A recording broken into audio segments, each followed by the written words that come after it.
আওয়ামী লীগে ভাঙন হতে পারে বলে একটি খবর প্রকাশ করেছে আল জাজিরা। এতে বলা হচ্ছে, নানা কারণে গণহত্যাকারী প্রাচীন এ দলটি ভেঙে যেতে পারে। বিশ্লেষকরা বলছেন, দলটি তাদের অভ্যন্তরীণ সমস্যাগুলোর প্রতি যথাযথ মনোযোগ দেয়নি এবং ফলস্বরূপ তাদের দলের সাংগঠনিক কাঠামো এক ধরনের ভাঙনের পরিণতি হয়েছে।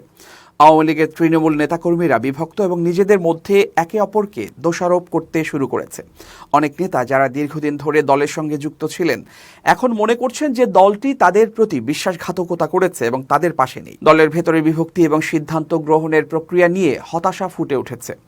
জাহাঙ্গীরনগর বিশ্ববিদ্যালয়ের রাষ্ট্রবিজ্ঞানের অধ্যাপক আল মাসুদ হাসানুজ্জামান বলেন, দলের অভ্যন্তরীণ সংকট এবং তাদের মনোভাব জনগণের ক্ষোভের সৃষ্টি করেছে, যা শেষ পর্যন্ত গণ অভ্যুত্থানকে সফল হতে সাহায্য করেছে।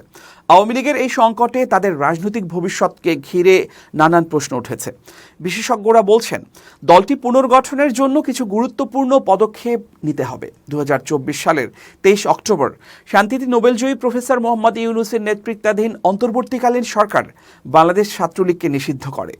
এই সময় আওয়ামী লীগের একটি বড় অংশে হতাশা দেখা দেয় এবং তারা সরকারের বিরুদ্ধে নানা অভিযোগ তোলেন। বিশেষ করে 2014 সাল থেকে আওয়ামী লীগে সুযোগ সন্ধানীরা এবং স্থানীয় এমপিদের পরিবার সদস্যরা তৃণমূল পর্যায়ে আধিপত্য বিস্তার করেছে, যা দলটির অভ্যন্তরীণ সংকট আরও বাড়িয়েছে। এদিকে আওয়ামী লীগের নেতারা নিজেদের ব্যর্থতা নিয়ে এখনও কোনো আনুষ্ঠানিক ক্ষমা প্রার্থনা করেননি, বরং তারা আন্দোলনকে সন্ত্রাসী অভ্যুত্থান হিসেবে উল্লেখ করেছে, যা দলের মধ্যে আরও বিভাজন তৈরি করেছে। যুবলীগের এক বিবৃতিতে বলা হয়েছে, কোটা বিরোধী আন্দোলনের পেছনে জামায়াত শিবিরের হাত ছিল, যা সরকারের মতে দেশের নিরাপত্তার জন্য হুমকি হয়ে দাঁড়িয়েছে। আওয়ামী লীগ আরও দাবি করেছে যে কোটা বিরোধী আন্দোলন পাকিস্তানি আদর্শের দিকে নিয়ে যেতে চায়। অন্যদিকে বিএনপি এবং জামায়াত ইসলামী, যারা দীর্ঘদিন ধরে সরকারের নিপীড়নের শিকার, তারা দাবি করছে যে নেতা বা কর্মী হত্যাকাণ্ড ও গুমের সাথে জড়িত তাদের বিচারের মুখোমুখি করা উচিত।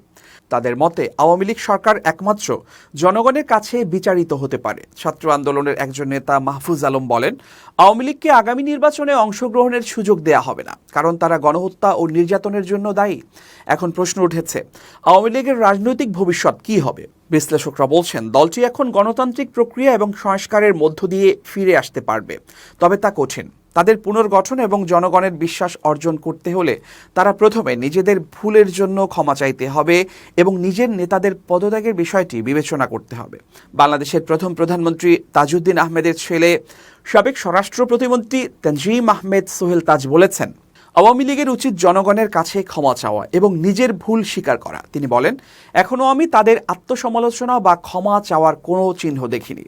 বিশ্ববিদ্যালয়ের বিশ্লেষক আল মাসুদ হাসানুজ্জামান বলেন, আওয়ামী লীগের ভবিষ্যৎ নির্ভর করছে তাদের ক্ষমা চাওয়ার উপর এবং তাদের বর্তমান আদর্শ পরিত্যাগ করতে হবে। তাদের শাসন আমলের সময় ঘটে যাওয়া অপরাধের জন্য তাদের বিচারের মুখোমুখি হতে হবে। অবশ্য রাজনৈতিক বিশ্লেষকরা একমত যে শেখ হাসিনা এবং আওয়ামী লীগকে এখন নতুন দৃষ্টিকোণ থেকে ফিরে আসতে হবে, যাতে তারা জনগণের আস্থা পুনরুদ্ধার করতে পারে। তাদের কেবল নিজেদের ভুলগুলো মেনে নিয়ে দলের তৃণমূল নেতাকর্মীদের কাছে ক্ষমা চেয়ে একটি নতুন রাজনৈতিক পথ খুঁজে বের করতে হবে।